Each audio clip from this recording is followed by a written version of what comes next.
स्वर्गीय यशवंतराव चव्हाण साहेबांनी हिंदवी स्वराज्याची स्थापना केली.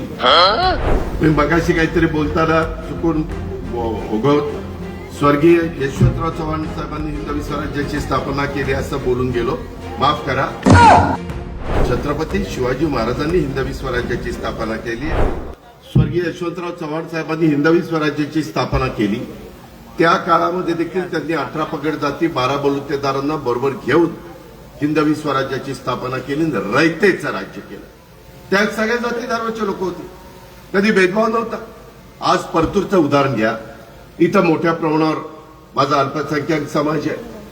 मगाशी नितीनने बोलत असताना सांगितलं, इथं वेगवेगळ्या समाजाला प्रतिनिधित्व देण्याचा प्रयत्न सुरेश जेटली यांच्या नेतृत्वाखाली राष्ट्रवादी काँग्रेस पक्षाने त्या बाबतीमध्ये केलेला.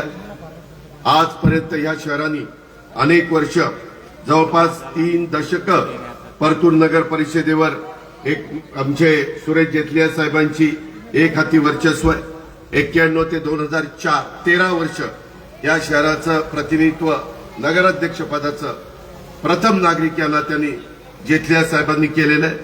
त्यांची एक सामान्य लोकांशी घट्ट नाळ असल्याशिवाय कोणत्याही नगर परिषदेवर एखादी व्यक्ती 30-30 वर्ष एक हाती सत्ता राखणं ही काही सोपी गोष्ट नाही. हे येड्यागाबाळ्याचं काम नाही. मी पण काम करतो. मी आज बारामतीमध्ये 8-8 वेळेला निवडून येतो. काल माझे नगरपालिकेचे 41 उमेदवार आणि नगराध्यक्षाचा 42, त्याच्यातले 8 लोक काल मी बिनविरोध आमचे निवडून आणले. खरं तर 10 आले असते, परंतु थोडासा 3 वाजून वेळ गेली. शेवटी आम्ही लोकांशी जुळलं गेलेलो, लोक आमच्याशी जुळले गेलेले. आम्ही जमिनीवर पाय ठेवून चालणारी लोक आहोत. आम्ही भेदभाव करणारी लोक नाहीये. आणि म्हणून परतूरकरांनो, मला आपल्याला सगळ्यांना सांगायचे,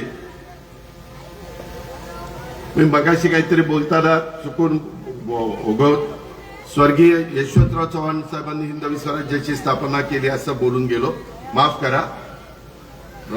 छत्रपती शिवाजी महाराजांनी हिंदवी स्वराज्याची स्थापना केली आणि त्या हिंदवी स्वराज्याची स्थापना झाल्यानंतर त्यांनी त्या काळामध्ये ज्या पद्धतीनं राज्यकारभार केला, सर्वांना बरोबर घेऊन गेले.